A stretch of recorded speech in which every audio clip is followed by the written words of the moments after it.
வணக்கம் அன்பு தமிழ் உறவுகளை மீண்டும் ஃபோக்கஸ் தமிழ் வானொலியினூடாகவும் ஃபோக்கஸ் தமிழ் முகநூல் பக்க நேரலையூடாகவும் இன்றைய சதுரங்கம் நிகழ்ச்சிக்குள் உங்களை அழைத்துச் செல்கின்றோம்.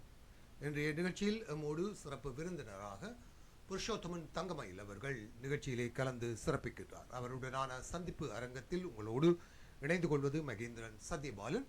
எமது அரசியல் ஆய்வாளர் ராஜ் அவர்கள் இன்னும் சிறிது நேரத்தில் நிகழ்ச்சியில் சிறிது காலதாமதமாகவே இணைந்து கொள்வார் என்பதை இறுதி நேரத்தில் அறிய தந்திருக்கிறார். ஆகவே அவருடனான சந்திப்புகள் ஏற்படும் வரையில் நாம் புருஷோத்தமன் தங்கமயில் அவர்களை நிகழ்ச்சிக்குள் உள்வாங்கிக் கொண்டு பயணிக்க இருக்கின்றோம்.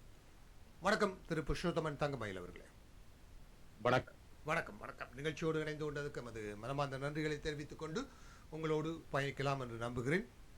இன்றைய அரசியல் நிலவரங்கள் தொடர்பாகவே உங்களுடன் சில கருத்துக்களை பகிர்ந்து கொள்ளலாம்.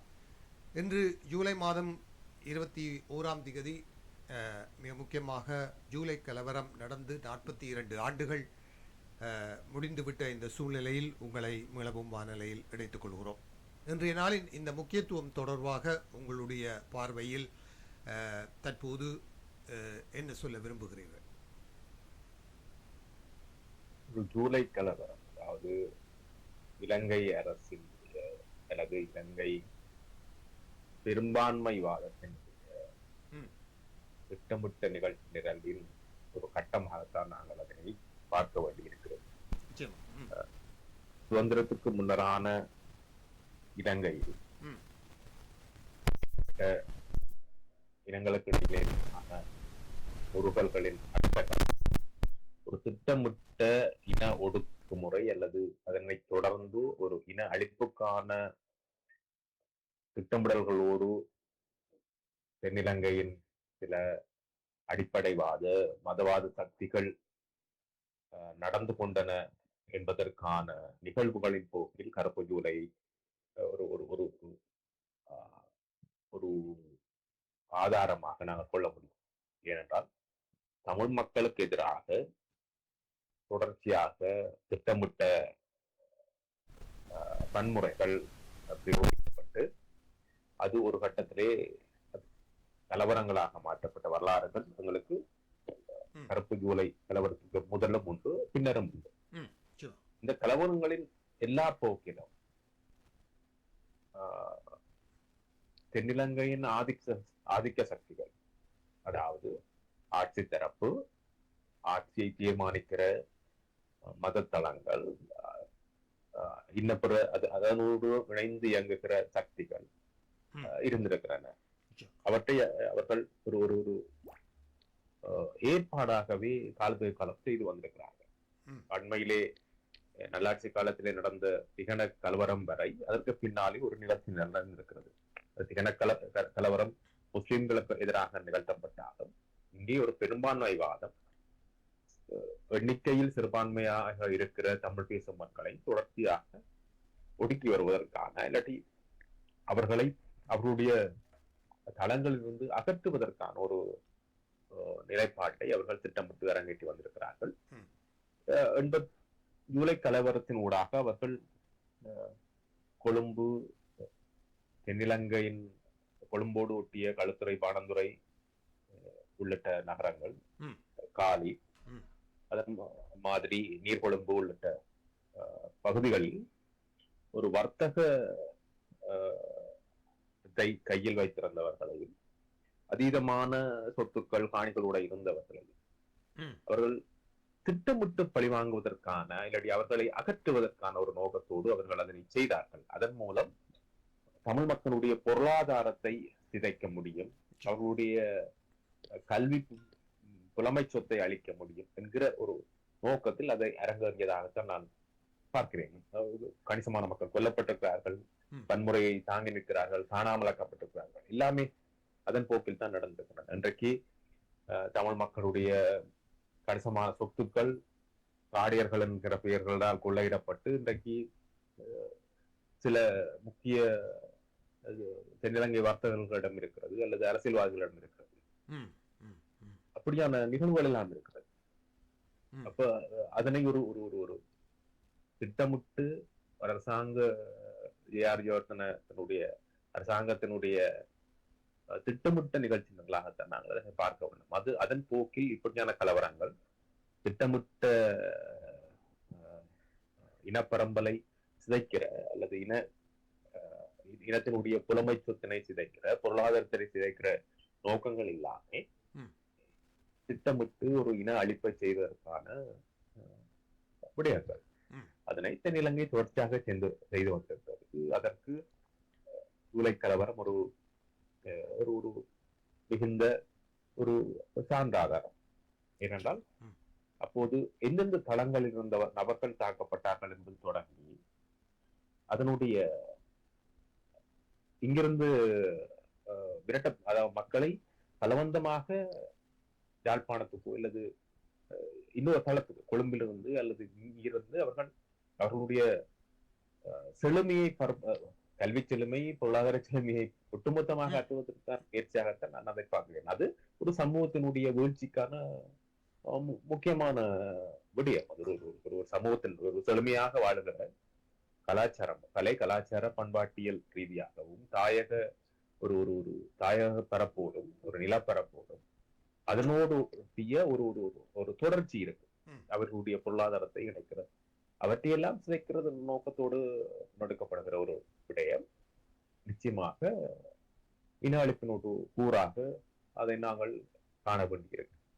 சர்வதேச சட்டங்களின் படி அதற்கான இன்டென்ஷனை நாங்கள் எப்படி நிறுவப் போகிறோம் என்கிற கேள்வி உண்டு. ஆனால் இதையெல்லாம் ஒரு பாதிக்கப்பட்ட மகனாக, ஒரு பாதிக்கப்பட்ட சமூகத்தின் இளைய மகனாக நான் அப்படித்தான் நாங்கள் பார்க்க வேண்டியிருக்கிறது. அது அப்படித்தான் நிகழ்ந்திருக்கிறது. அதனுடைய தொடர்ச்சியை தான் இன்னமும் தென்னிலங்கையினுடைய அரசியலை தீர்மானிக்கிற சக்திகளும் கொண்டிருக்கிறார்கள். நிச்சயமாக இன்று இந்த ஜூலை கலவர நினைவேந்தல் என்பது ஒப்பீட்டளவில் ஒரு பெரிய விஷயமாக அரசியல் கட்சிகளாலோ அல்லது சமூக அமைப்புகளாலோ அது நினைவு கூறப்படாத ஒரு சூழ்நிலை இருக்கிறது என்று நீங்கள் கருதுகிறீர்களா? அல்லது இது காலத்தின் போக்கில் ஏற்படுகின்ற அல்லது தலைமுறைகள் மாறுவதால் ஏற்படுகின்ற ஒரு பின்னடைவாக நாங்கள் பார்க்கலாமா? எப்படி இந்த விடயத்தை இப்போது நாங்கள் பார்க்கக்கூடியதாக இருக்கிறோம்? இதிலேயே சில விடயங்கள் இருக்கிறது. ஒன்று,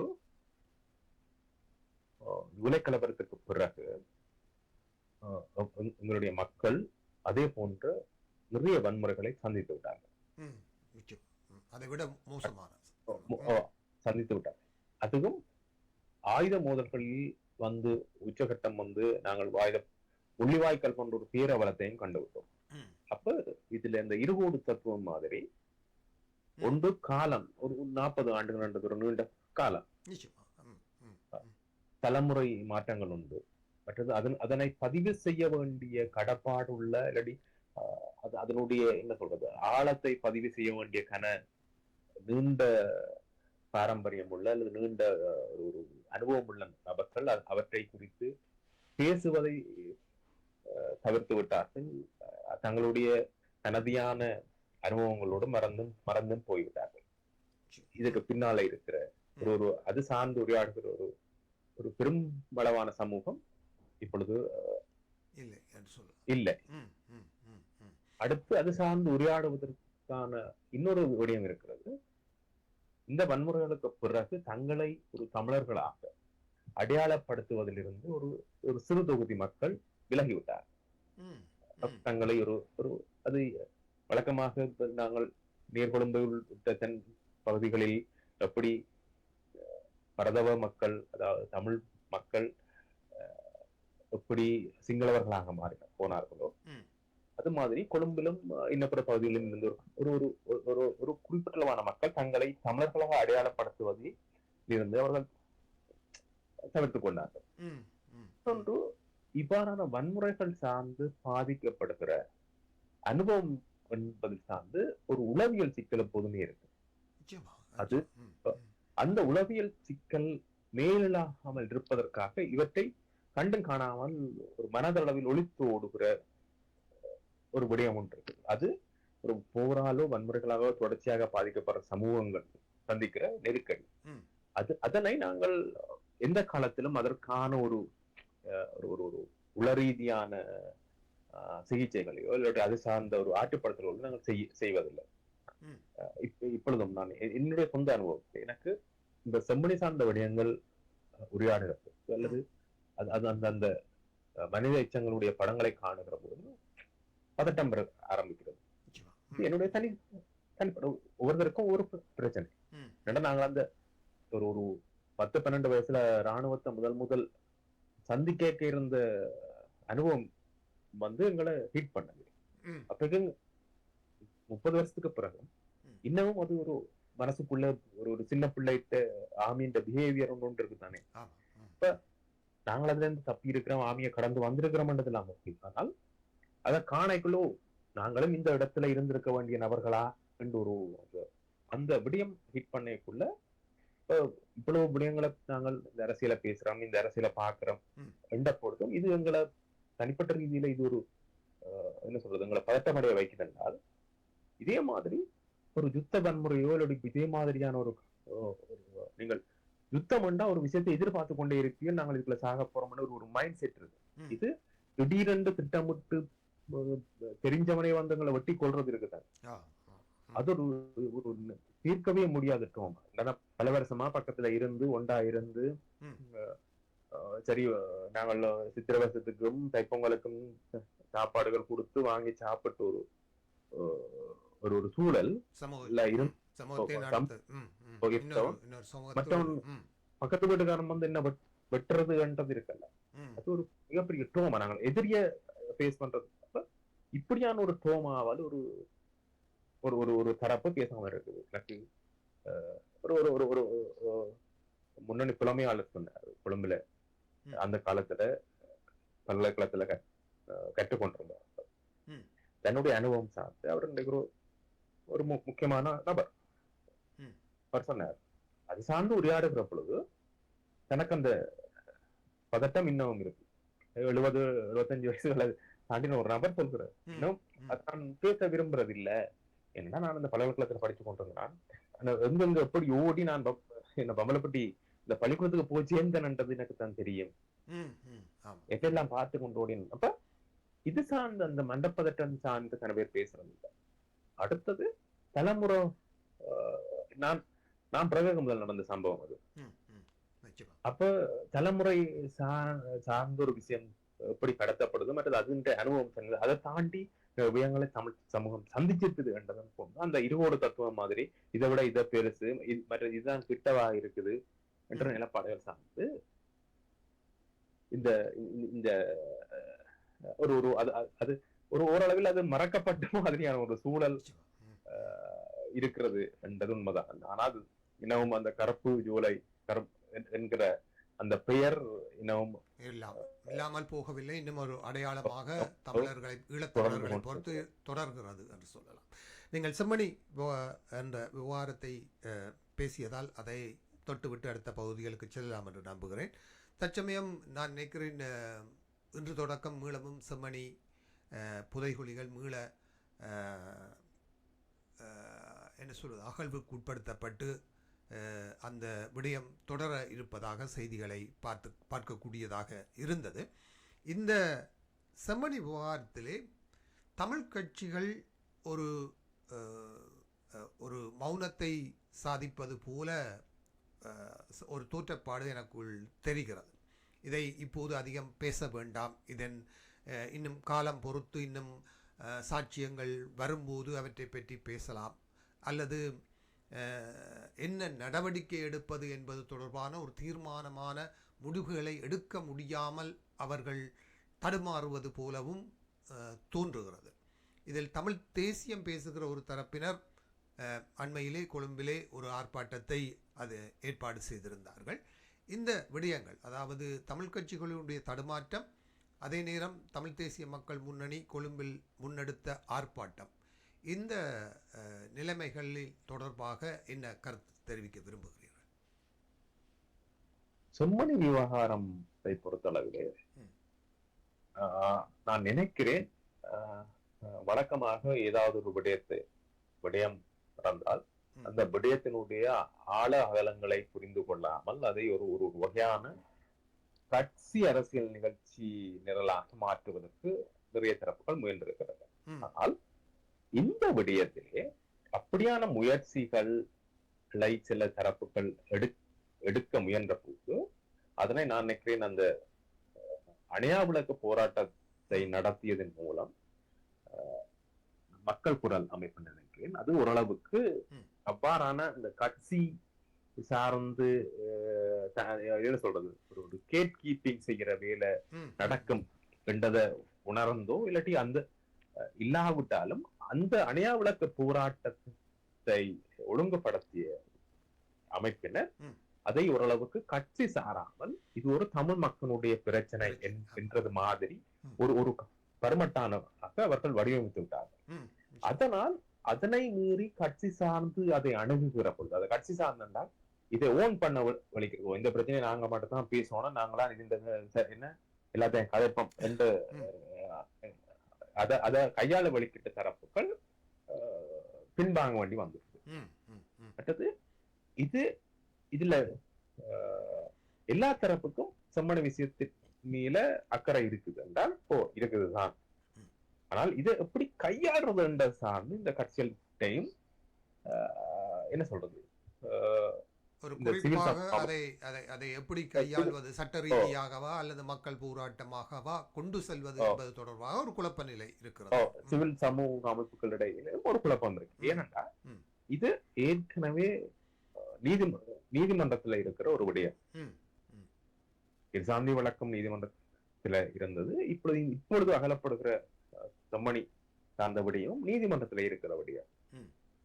இந்த விடயத்தை நீங்க ஏற்கனவே நீதிமன்றத்திலே இருக்கிற விடயத்தைக்கு நீங்க ஒரு சர்வதேச விசாரணையோ ஒரு விடயத்தை கோருவது என்றால் சட்ட ரீதியான சிக்கல்கள் ஒன்று, நடைமுறை சிக்கல்கள் ஒன்று. நினைக்கிறேன் தமிழரசு கட்சி ஜனாதிபதி கல்விய கடிதம் சில விடயங்கள் அவர்கள் குறிப்பிட்டிருக்கிறார்கள். அவர்கள் கோருவது இந்த பரிசோதனை முயற்சியிலே சர்வதேச நிபுணத்துவம் வாய்ந்த நபர்கள் உள்ளடக்கப்பட வேண்டும். அதாவது இந்த எலும்புகளினுடைய பரிசோதனை, டிஎன்ஏ பரிசோதனைகளின் பொழுது மற்றது இந்த விசாரணைகளுக்கான அகழ்வு பணிகளுக்கான நிதியை அரசாங்கம் தொடர்ச்சியாக விடுவிக்க வேண்டும் என்றது. இடையில நிப்பாடி விட போலாம் தானே, கவர்மெண்ட் பண் கொடுக்காட்டி முடிஞ்சது. அப்ப இப்படியான விஷயத்தை வலியுறுத்தி இருக்கேன். இன்னொரு தரப்பு வழக்கமா ஒரு விடயம் வந்தால் அந்த விடயத்தின் தன்மையை தாண்டி தங்களோட தனிப்பட்ட அரசியலை செய்யணும் தானே. இல்ல இது ஒரு சர்வதேச விசாரணையோ இல்ல சர்வதேச விடயமாக இதை கையாளணும் என்றால் அதுக்கு முதல் இது ஏற்கனவே நீதிமன்றத்துல இருந்த விடயத்தை நாங்கள் இதுல இருந்து வேறு இடத்துக்கு மாற்ற முடியாது. அப்ப இந்த நடைமுறை சிக்கல் சில பேருக்கு என்றால் எங்களுக்கு எதுக்குமே ஈஸியா அரசியல் ரீதியா அணுக முடியும் தானே. ஒரு தேர்தல் அரசியல் ரீதியா இவை நம்பிக்கை இல்ல, நாங்கள் இதுக்கு மாட்டோம், இவ்வளவு சர்வதேச விசாரணை வேணும். ஆனா இதுக்கான வழி என்ன, இந்த பாத்தை எப்படி கொண்டு போறது, அதை பத்தி ஒண்ணும் சொல்றது இல்ல. இப்படி சொல்லி போட்டு போனா மக்கள் உங்களுக்கு இதுல நம்பிக்கை இல்லையா, ஏற்கனவே இதுல எடுக்கப்பட்டிருக்குது, இதுல நம்பிக்கை இல்லையா, நாங்கள் நம்பிக்கையான இது இப்ப நடந்து கொண்டிருக்கிறது சிதஞ்சு விடாமல் அதை காப்பாத்துறதுக்கு என்னென்ன பேரியரோ அதை நாங்க போட்டு பேரிகேட் பண்ணுவோம். சரி, ஓகே. நாளை அது ஆனா இதை இல்லாமல் பண்றதுக்கு வேலை வாங்கக்கூடாதானே. ஏற்கனவே நீதிமன்றத்துல இருக்குது இந்த சண்டை வழக்கு. இந்த சண்டை வழக்கை உண்டாக்குறது தான் இப்ப இருக்கிற அதுல பெஸ்டா செய்ய வேண்டியது. அப்ப கிருசாந்தின்னு இந்த வழக்கை சண்டையை உண்டாக்கி சண்டையும் ஒரு வழக்காக கொண்டு போறது, இதுதான் இப்ப இருக்கிறது. மற்றது இந்த இந்த எச்சங்கள் இது சார்ந்த நபர்கள் யார், இந்த டிஎன்ஏ பரிசோதனை சர்வதேச ரீதியில ஏற்கனவே எடுக்கப்பட்ட எச்சங்கள் நாட்டுல இருக்குது, சர்வதேச பல்கலைக்கழகத்துல அதனுடைய விடயங்கள், அதனுடைய அறிக்கைகள், இதுகளை எப்படி பெறுறது, இத அரசாங்கம் தவறா கையாளுகிறதா என்றதை கண்காணிக்கிறது தான் இப்பொழுது தமிழ் கட்சிகளுடைய புலம்பெயர் சமூகத்தினுடைய கடமையாக இருக்கணும். முடிய இத இல்லாமல் ஆக்குறதுக்கான வேலையை செய்ய முடியாது. ஏனண்டா இது இப்பதான் நீதிமன்றம் ஒரு உத்தரவு வழங்கி இருக்குது. திரும்ப ஒரு 15 நாளைக்கு தொடர்ந்து அதாவது அகழ்வு பணி நடக்க போகுது. அதுல அத ஓரளவு கண்காணிக்கிறதுக்கான வேலையில பார்க்கணும். இதை சிலைக்கிற மாதிரி ஒரு அவசரப்பட்டு தேவையில்லாத விடயங்களுக்கு இல்ல அதை உள்ளுக்குள்ள தள்ளி இது சர்வதேசம் பார்த்திருக்குது. மனித உரிமை பேரவை என்ற தலைவர். ஆணையாளர் வந்து போயிருக்கிறார். அப்ப அது ஒரு ஏற்கனவே கவனத்தோட இருக்கிற ஒன்று. இப்படியான விடயங்களோட தொடர்ச்சியாக இப்படியான எங்கெங்க என்ன சொல்றது இப்படியான மனித படுகொலைகள் செய்யப்பட்டிருக்கிறதோ, தமிழ் மக்கள் எப்படி பழிவாங்கப்பட்டிருக்கோமோ அது சார்ந்த விடயங்களை திரும்ப திரும்ப நாங்கள் எங்கெங்க இன்னும் இருக்கலாம் என்று ஒரு விடயங்களை நாங்கள் அது குறித்து கவனம் செலுத்துறதுக்கான வேலையை பார்க்கணும் தான் நான் பார்ப்பேன். இல்லாமல் அதை சிதைக்கிற வேலையை பார்க்க தேவையில்லாம வருது. சில விடயங்களை நாங்கள் ஒரு அளவுக்கு அதிகமான அவசரமும் தேவையில்லைன்னு நான் நினைக்கிறேன். இந்த விடயத்திலே யாழ் மாவட்ட பாராளுமன்ற உறுப்பினர் ஸ்ரீதரன் அவர்கள் தன்னையும் அந்த இடத்திற்கு அனுமதிக்குமாறு நீதிமன்றத்திலே ஒரு மனு தாக்கல் செய்து ஒரு சட்டத்திறனையுடன் அவர் அங்கு பிரசன்னமாகலாம் என்ற ஒரு விடயம் பேசப்பட்டிருந்தது. இது தமிழரசு கட்சிக்குள் இருக்கக்கூடிய யார் முதன்மை பெறுவது என்ற ரீதியில் முன்னெடுக்கப்படுகிற ஒரு நடவடிக்கையாக நாங்கள் பார்க்கலாமா, அல்லது ஒரு பாராளுமன்ற உறுப்பினர் என்ற வகையில் அவருக்கு அந்த உரிமை வழங்கப்பட வேண்டும் என்று நாங்கள் கருதலாமா? எப்படியாக இந்த நகர்வை நீங்கள் பார்க்கிறீர்கள்? இதுல நீங்கள் ரெண்டு விடயத்தையும் குறித்தும் கருத்து சொல்லுவதா, ஒரு பாராளுமன்ற மக்களால் தெரிவு செய்யப்பட்ட ஒரு பாராளுமன்ற உறுப்பினராக அதனை கோருவதற்கான தார்மீக உரித்தை அவர் கொண்டிருக்கிறார் என்றால் கொண்டிருக்கிறார். அதனை நீதிமன்றம் தன்னுடைய நிலைப்பாடுகளுக்கு அமைய இல்லாட்டி தன்னுடைய வகிபாகத்துக்கு அமைய அனுமதிப்பதா இல்லையா என்பது நீதிமன்றத்தினுடைய விடயம். அது எனக்கு தெரியாது, எனக்கு அந்த விடயங்களில். ஆனால் தார்மீகமாக அவர் கேட்பதற்கான உரித்து இருக்கிறதா என்றால் நான் ஆம் என்றுதான் சொல்லுவேன். அடுத்தது இந்த தமிழ் கட்சிக்குள்ளே இருக்கிற என்ன சொல்றது அதிகார போட்டி, யார் முந்துவது, யார் அதீத தமிழ் தேசியவாதி என வெளிப்படுத்துவது, அந்த விடயம் சார்ந்தா அதுலயே ஒரு நான் நினைக்கிறேன் அதுல ஒரு கணிசமான ஒரு முடிவு ஒன்று அதுக்குள்ள கிடைச்சிட்டு நான் பாக்குறேன். நீங்க விரும்பினாலே மில்லியன்டா அது என்ன சொல்றது வெளிப்படையா உடைச்சு பேசணும்டா. அடுத்த பாராளுமன்ற தேர்தல் வரை இந்த கட்சியினுடைய பதில் தலைவராக சிவஞானம் தான் இருப்பார். பொதுச் செயலாளராக சுமந்திரன் தான் இருப்பார். அதுல மாற்றம் இல்லை. கட்சிக்குள்ள அவைய மீறி செயற்படுவதற்கான ஒரு அணி இப்ப அது மெல்ல மெல்ல கணிசமான அணி ஆனவர்கள் கட்சியை விட்டு வெளியேறிட்டனர். கடந்த பொது தேர்தலில் வெளியேறிட்டனர். இன்னும் ஒரு சிலரும் மன்னிப்பு கேட்டு மன்னிக்கப்பட்டிருக்கிறார்கள், அல்லது அவர்களுக்கு எதிராக விசாரணை நிலுவையில் இருக்கு விளக்கங்கள் அப்படியான கட்டத்திலே ஸ்ரீதரனால் கட்சிக்குள்ளே ஒரு பாய்ச்சலை எடுப்பதற்கு இல்லாட்டி அவரால் அந்த கட்சியை கட்டுப்படுத்துற அளவுக்கான முயற்சிகள் வெற்றி பெறுவதற்கான வாய்ப்புகள் இல்லை. என்ன கிட்டத்தட்ட ஸ்ரீதரன் கட்சிக்குள்ளே கிட்டத்தட்ட தனிமைப்பட்டு விட்டார் என்பதுதான் உண்மை.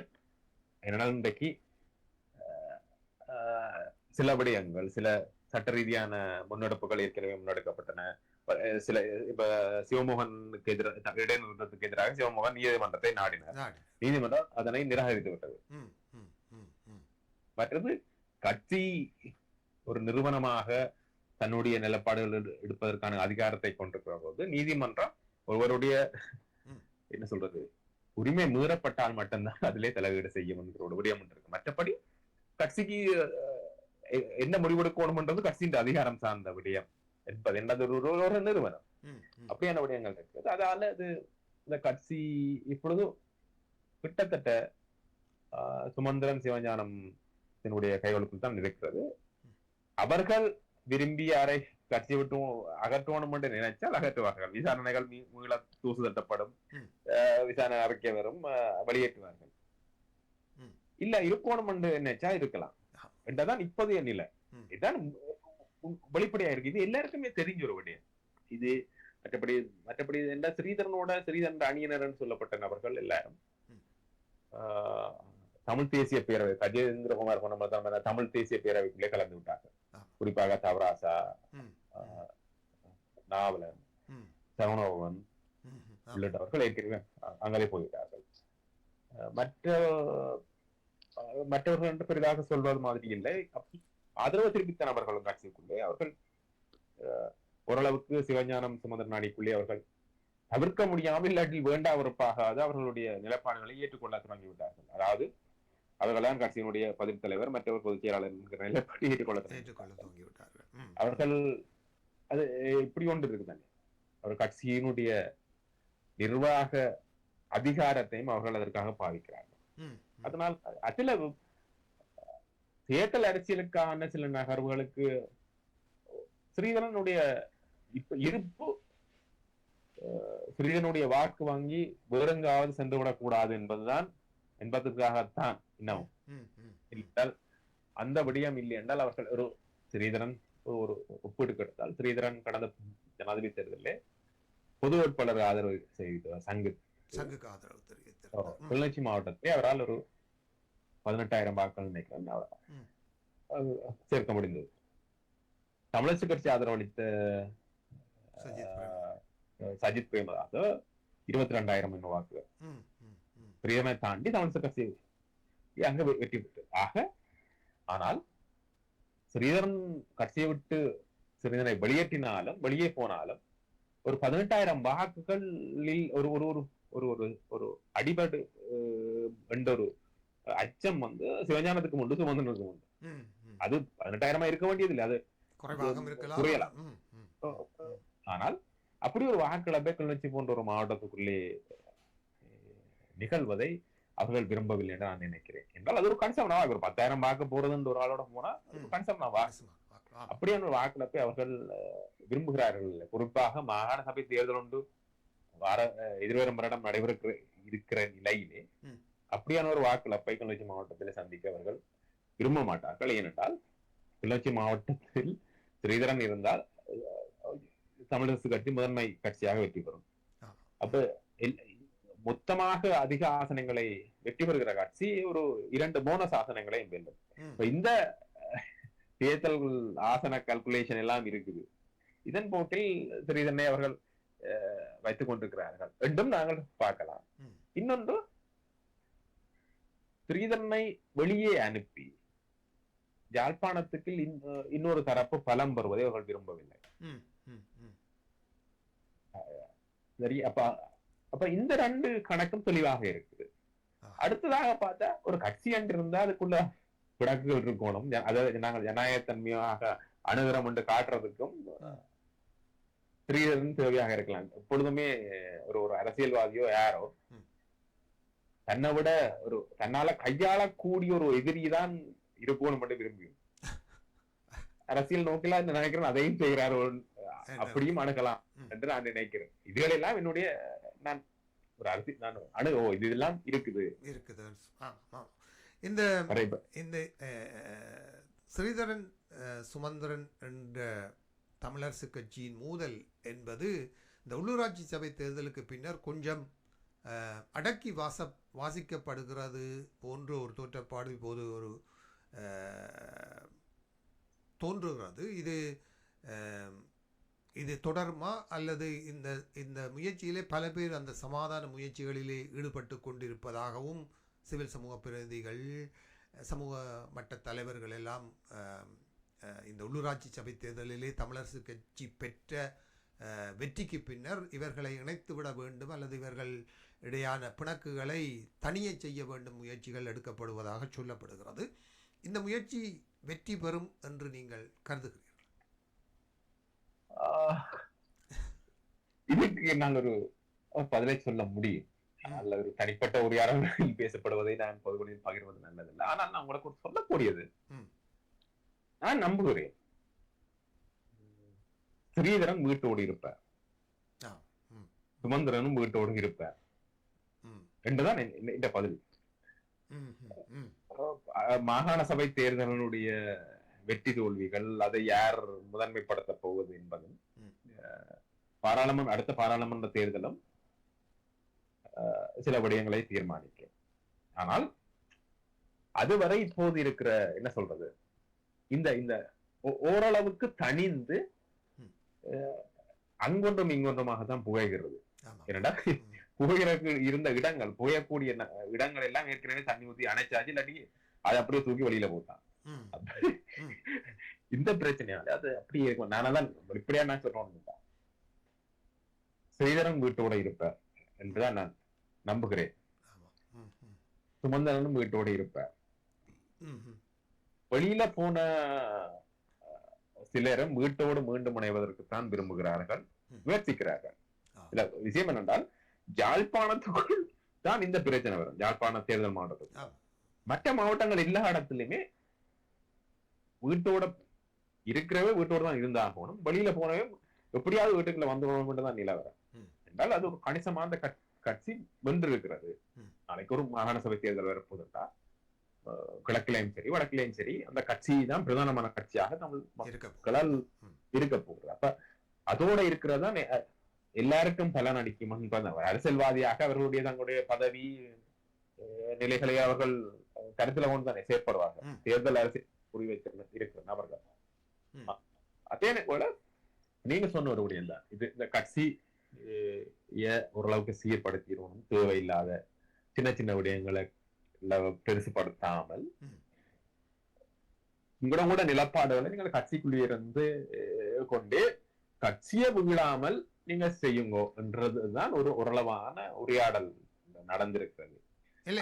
இந்த விடயத்திலே தற்போது பதில் தலைவராக இருக்கக்கூடிய திரு சி.வி.கே. சிவஞானம் அவர்கள் எக்காரணம் கொண்டும் திரு ஸ்ரீதரன் அவர்களை கட்சியை விட்டு விலகி செல்லக்கூடாது என்ற நிலைப்பாட்டை எடுத்துத்தான் தான் சுமந்திரனுக்கு சொன்னது, கட்டாயம் இந்த கடந்த பாராளுமன்ற தேர்தலில் ஸ்ரீதரனுக்கு சீட் வழங்கப்பட வேண்டும் என்று தான் சுமந்திரனை வலியுறுத்தியதாக எமது வானொலியில் பேசும்போது தெரிவித்திருந்தார். அவருடைய அந்த விடயம் கட்சியை கட்டுக்கோப்பாக வைத்திருப்பதற்கு இந்த இரண்டு தலைவர்களும் கட்சிக்குள் இருக்க வேண்டும் என்பதுதான் அவருடைய நிலைப்பாடாக நாங்கள் பார்க்கிறோம். அப்படியான நிலைமை தானே தொடர்கிறது. அப்படி இந்த விடயத்தை கட்சிக்கு வெளியில இருக்கிறவர்களும் சுமந்திரனும் சரி ஸ்ரீதரனும் சரி தொடர்ச்சியாக வலியுறுத்தி இருக்கிறார். ஏனென்றால் இப்ப விஷயம் என்னன்னா, அந்த கட்சியினுடைய முகங்களாக இவர்கள் மாறிவிட்ட நிலையிலே இவர்களில் யார் ஒருவர் இழக்கப்பட்டாலும் அது கட்சிக்கு பின்னடைவு. நாங்கள் ஒரு 10,000 வாக்கு கணக்கு இல்லாட்டி அந்த வாக்கு கணக்கை நாங்கள் எடுத்து போட்டு அதை கிடைக்க முடியாது. யாருக்காகவும் கட்சி இல்லை என்பது உண்மைதான். யார் இருந்தாலும் இல்லையென்றாலும் கட்சி அதன் போக்கில பயணிக்கும். ஆனால் ஒரு சிறிய காலம் அது ஒரு பின்னடைவாக இருக்கும். அப்படியான ஒரு பின்னடைவை இப்ப அந்த கட்சி எதிர்கொள்றதுக்கு தயாராக இருக்காண்டா இல்லை. ஏனென்றால் அது ஒரு தேவையில்லாத பின்னடைவு. எப்பொழுதுமே ஒரு கட்சி தனி கட்சியாக இப்பதான் அது ஒரு கட்டுக்கோப்பாக நிலைமையில நகர்றது. என்றால் இப்ப நீண்ட காலத்துக்கு பிறகு அந்த கட்சி தனி கட்சியாக தேர்தலில் போட்டி இருக்கு. அதாவது வீட்டு சின்னத்திலே போட்டிட்டாலும் அது ஒரு கூட்டமைப்பாக இதுவரை காலம் இருந்திருக்கு. கடைசி இறுதி 2 தேர்தல்கள்ல தான் அது ஒரு தனி கட்சியாக போட்டியிட்டு இருக்குது. அதுவும் பொது தேர்தலில் அது கணிசமா பின்னடைவை தந்தது. உள்ளூராட்சி மன்ற தேர்தலில் அதுல இருந்து கணிசமா மீண்டு எழுந்திருக்குது. கிட்டத்தட்ட 1,00,000க்கும் மேற்பட்ட வாக்குகள் கணிசமா வந்து. அப்ப அந்த பின்னடைவு அது மீண்டு எழுந்திருக்குள்ள அப்படியான ஒரு மீளெழுச்சியில இருந்து கட்சியை திரும்பவும் சிதற பண்றதுக்கு அவர்கள் தயாராக இல்லை. அதை செய்ய மாட்டாங்க. நான் நினைக்கிறேன் அது சுமந்திரனும் செய்ய மாட்டேன், ஸ்ரீதரனும் செய்ய மாட்டாங்க. நான் நினைக்கிறேன் அந்த இடத்திலே சிவஞானம் ஒரு மூத்தவராக அந்த விடயங்களை கையாளுறதுக்கான ஒரு தலைவராக, ஒரு பதில் தலைவராக அவர் இருவரையும் கையாளுகிற ஒரு நிலையில் அவர் கையாளுகிற விஷயம் என்னன்னா, ஒருத்தருக்கு ஒருத்தர் சில தலைவர்கள் அந்த பிளவினை பெருசுபடுத்துவார். பெருசாகிறக்கு என்ன வேறு செய்யணும், 2 பேர்டையும் போட்டு கொடுத்து பிரச்சனை. அதே சிவஞானம் அவர் தன் பொறுப்பு ஏற்க பிறகு அதை செய்கிறார் இல்லைன்னு நினைக்கிறேன். மற்றது விடயங்களை ஓரளவுக்கு சுமூகமாக கையாளக்கூடிய நிலையிலே ஒரு நிர்வாகியாக அவர் செயற்படுகிறார். அதனால் இந்த பிளவு இப்போதைக்கு சாத்தியமில்லை. ஆனால் வெளித்திறப்புகள் யாராவது ஒன்னுழைந்து ஏதாவது காய்களை நகர்த்தினால் சொல்வதற்கு இல்லை. அது அரசியலில் 100% சொல்லும். அப்படியான ஒரு புகைச்சலும் இருக்கிறது என்பதும் ஒரு தனிக்கட்சி ஒன்று தொடங்குவது தொடர்பான சில பேச்சுவார்த்தைகள் அல்லது போக்குகள் இருப்பதாகவும் கூட செய்திகளை நாங்கள் அறிகிறோம். இருந்தாலும் பொறுத்திருந்துதான் பார்க்க வேண்டும் என்று நான் நினைக்கிறேன். அப்படித்தானே நிலைமை? நான் என்னென்றால் ஏற்கனவே இப்படியான முயற்சிகளை எடுத்து கையை சுட்டுக் கொண்டவர்கள் நிறைய பேர். நான் பழைய நவரத்னம் தொடங்கி நவரத்னம் அவர்களை தந்தை செல்வாதான் கட்சி விட்டு அனுப்பினார். ஆனால் அவராலே சுயாட்சி கழகம் மீண்டெழ முடியவில்லை. நவரத்னம் ஒரு தமிழ் தேசியத்தினுடைய முக்கியமான தலைவர். நவரத்னம் அளவுக்கு இப்போது இருக்கிற பெரிய யாரும் பெரிய தலைவர்கள் இல்லை தானே. அப்படியான கட்டத்திலே அது என்ன அது ஒரு கட்சியாக இருக்கிறது. இதுல சொல்லுவார் என்ன, அது ஒரு தலைமுறை கடந்து அது ஒரு ஒவ்வொரு குடும்பங்களின் கட்சியாக அந்த கட்சி வளர்க்கப்பட்டது. அகில இலங்கை காங்கிரஸை ஆதரித்து வந்த தமிழ் மக்கள் தந்தை செல்வா அந்த கட்சியை விட்டு வெளியில வந்து பொது கட்சியை தொடங்கி அந்த ஸ்ட்ரகிள் இருக்குது. அதுக்கு பிறகு அவர் சந்தித்த பின்னடைவுகள்ல இருந்து அவர் மெல்ல மெல்ல தான் வந்தார். அதுக்கு பிறகு அந்த கட்சி ஒவ்வொரு குடும்பங்களின் கட்சியாக அது மாறக்குள்ள அதனுடைய தொடர்ச்சி தான் இன்னமும் தமிழரசு கட்சியை காப்பாத்து. அதுக்குள்ளே தமிழரசு கட்சிக்குள்ளே ஜனநாயகத்தன்மைகள் இருக்குது, எதிர்கருத்துக்கள் இருக்குது, இல்லாட்டி தலைவருக்கு தேர்தலுக்கு போட்டி போடலாம், இல்லாட்டி வேட்பாளர்களுக்கு போட்டி போடலாம் என்ற தன்மை எல்லாம் இருக்கிறதெல்லாம் உண்மைதான். ஆனால் அதோட இந்த மக்களிடம் நாங்க வீட்டுக்கு தான் போடுவோம்ன்றதுக்கு பின்னாலே இப்படி ஒரு நிலப்பாடு இருக்கு. நான் இப்படி என்னுடைய பாட்டனர் ஒரு காங்கிரசினுடைய ஆதரவாளராக இருந்து தந்தை செல்வா பிரியும் பொழுது அவர் வீட்டு சின்னத்தை அழைத்தார். என்னுடைய தந்தையார் ஒரு வீட்டு சின்ன தமிழரசு கட்சி ஆதரவாளராக இருந்தவர். அப்ப நான் தமிழரசு கட்சி கூட்டணியாக மாறிவிட்டதுக்கு பிறகு, உதவிசனாக மாறிவிட்டதுக்கு பிறகு பின்னாலே பிறந்தவன். ஆனா இது எங்களுடைய குடும்பங்களுக்குள்ள எப்படி வந்திருக்கிறது இந்த கட்சி என்பது எல்லாம் சேர்ந்து இது தீர்மானிக்கிறது விடயத்தை. அப்ப அந்த பாரம்பரியம் ஒன்று இருக்கிறது. அது எப்படி கடத்தப்படுகிறது?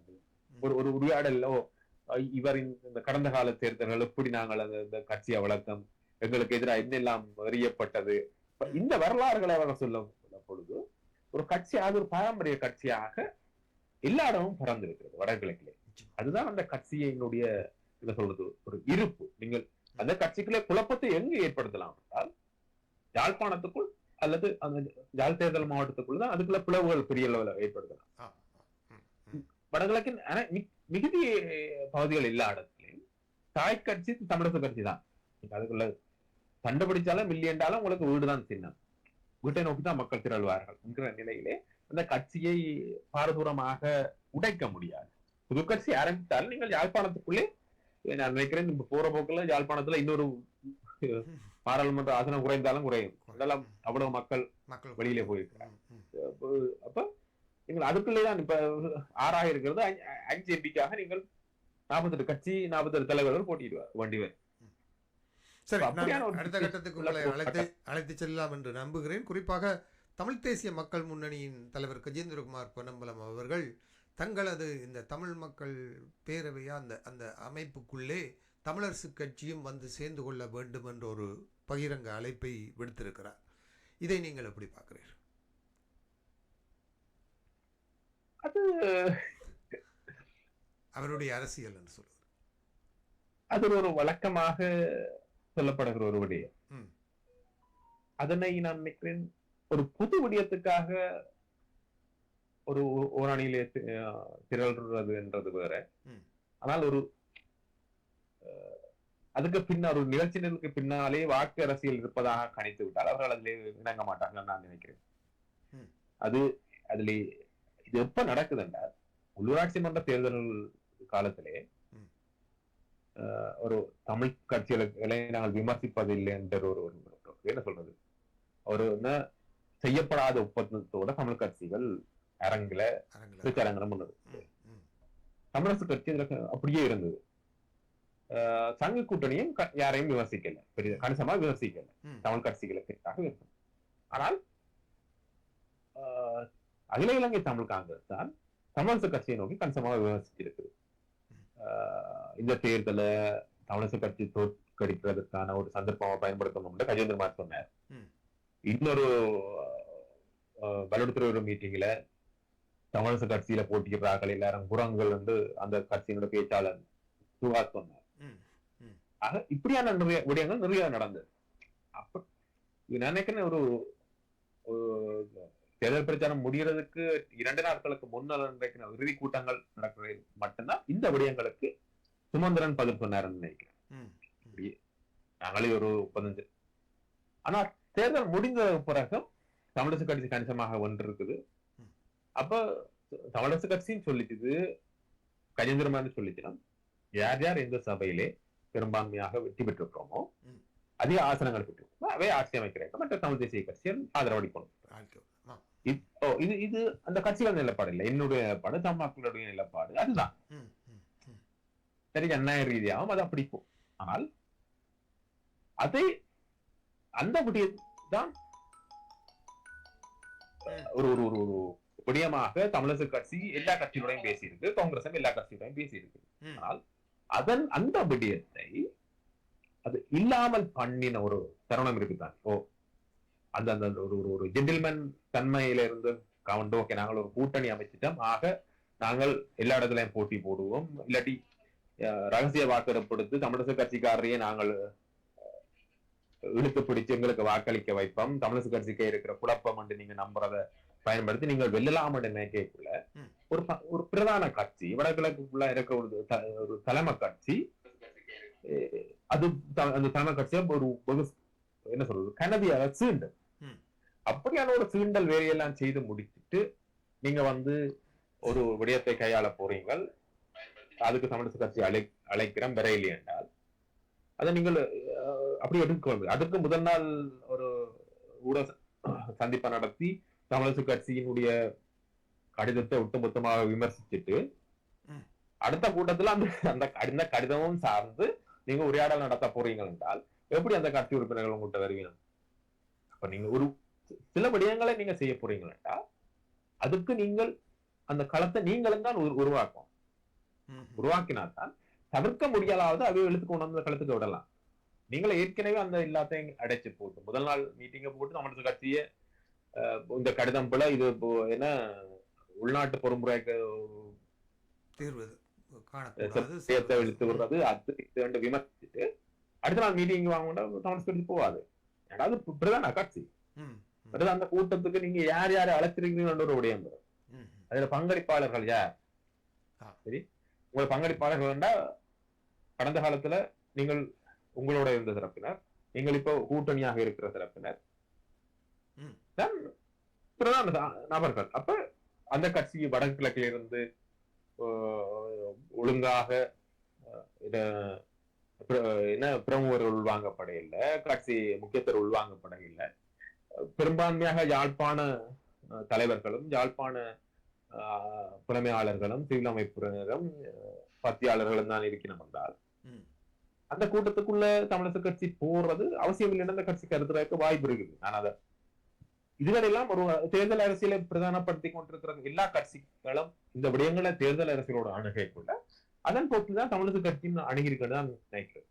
அதனால முதல் ஒரு ஒரு பொது விடயம் சார்ந்த ஒரு விடயத்தை அணுகிறதுக்கு நீங்க அந்த களத்தை நீங்க தயார்படுத்தணும், அழைப்பு கொடுக்கிற தரப்பு தயார்படுத்தணும்.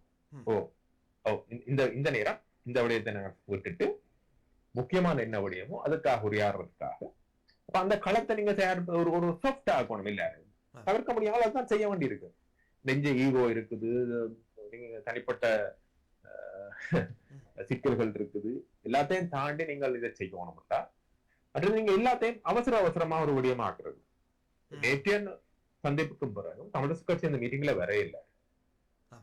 ஓகே, நாங்கள் அழைப்படுத்தோம் வரையில்லை என்றால் அதற்கு பிறகு நடத்தப்பட்ட ஒட்டுமொத்தமான ஊடக சந்திப்பு முழுவதுமாக தமிழரசு கட்சி மட்டுமே வர்த்திக்கப்பட்டு கொண்டிருக்கிறது என்றால் இந்த கூட்டத்தினுடைய நேற்று நடத்தப்பட்ட சந்திப்பினுடைய நோக்கம் என்ன, அதுல என்னென்ன விடயங்கள் உள்வாங்கப்பட்டது, இந்த விடயங்களை தாண்டி தமிழரசு கட்சி தமிழ் மக்களுக்கு துரோகம் செய்யுது, தமிழரசு கட்சி அந்த நேற்று ஊடக சந்திப்பு முழுவதுமாக அதுதான் இருக்கிறது கஜேந்திரகுமார். இப்ப இந்த சிக்கல்கள் வருகிற பொழுது அந்த கட்சி என்ன நடக்கும் செய்யும் என்றால் புலமை தரப்பையும் இந்த சமூக இயக்கங்களையும் புறந்தள்ளி கொண்டு அது நகர்ந்து கொண்டு இருக்க வழிகிறது. அது தமிழரசு கட்சிக்கும் நல்லதல்ல, தமிழ் தேசிய அரசியலுக்கும் நல்லதல்ல, இந்த புலமை தரப்புக்கும் நல்லதல்ல. சரி, ஒரு நேயர் இணைந்திருக்கிறார், அவரை இணைத்துக் கொள்கிறேன். சுருக்கமாக அவருடைய கேள்வியை உள்வாங்கிக் கொள்வோம். வணக்கம் புதியவன். வணக்கம்.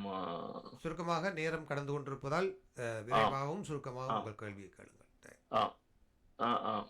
இந்த தமிழர் கட்சி அவருடைய இதை சொல்லியிருக்கிறார். அது கஜேந்திரகுமாரும் ஏற்றுக்கொண்டிருக்கார். தமிழர் கட்சி தவிர்க்க முடியாத இது வந்து இப்போ அன்றடக்கம் 2 பேரை பிடித்து வைத்திருக்கிறது. மக்கள் ஆதரவை இப்போ பெற்று வைத்திருக்கிறது. அவரே ஏற்றுக்கொண்டிருக்கிறார். அவர் அது கருத்துக்கள் எல்லாம் அவர் சொன்னதுதான், திரும்ப சொல்ல வேண்டிய அவசியம் இல்லை. இன்றைக்கு சுமந்திரன் ஐரோப்பா ஒரு பயணம் வந்து போனார். அவர்கிட்ட படம் எடுக்கிறதுக்கு போட்டியாட்டி முண்டி எடுத்துக்கொண்டு அவரை விமர்சனம் செய்தவர்கள் கூட நின்றதை நான் அவதானத்தை பார்த்திருக்கேன். அவர் சொந்தங்களா இருக்கலாம், அவர் சொந்த அலுவலா வந்தாலும் அரசியல் அலுவலும் அங்கே நடந்ததாகவும் அவரோட படம் பிடித்த உழைப்பவர்கள் என்று அவர் போனப்ப இங்க கொண்டு விமர்சனம் செய்வதும் இதை எப்படி இதுவும் அரசியலா? இது எனக்கு புரியல. பிரசாத் புரிய வைத்தார். நன்றி. இவன் பேரா பற்றி புரியவரும் ஃப்ரம் பிரான்ஸ். நன்றி நன்றி நன்றி நன்றி. இந்த திக் விஜயம் பற்றி உங்களுடைய கருத்து என்ன? சுமந்திரனுடைய நான் நினைக்கிறேன் அது ஒரு தனிப்பட்ட குடும்ப விஜயம், திருமணம் பற்றிய அது அவசியம் இல்லாத விடயம் நினைக்கிறேன். அது குடும்ப விடயங்க. ஆனா அரசியல் இன்றைக்கு சுமந்திரன் தவிர்க்க முடியாத தலைவர், தமிழ் தேசிய அரசியல முக்கியஸ்தர், தவிர்க்க முடியாது. இதுல நான் இப்படி இன்னுமே தனிப்பட்ட ரீதியிலே நான் இப்படிதான் சொல்றேன். தமிழ் தேசிய அரசியலே சுமந்திரன் தேவை என்றால் ஆம் தேவை, கஜேந்திரகுமார் தேவை என்றால் ஆம் தேவை, ஸ்ரீதரன் தேவை என்றால் ஆம் தேவை, சரி சாணக்கியன் தேவை என்றால் ஆம் சாணக்கியன் தேவை. அப்ப நான் இந்த 4 பேர் சொன்னேன். இந்த 4 பேர் சரி ஒருத்தருக்கு ஒருத்தர் நீண்ட முரண்பாடுகளோட அரசியல செய்யற நபர்கள் இருக்கிறார். இதுல 3 பேர் ஒரே கட்சிக்கார், கஜேந்திரகுமார் மட்டும்தான்.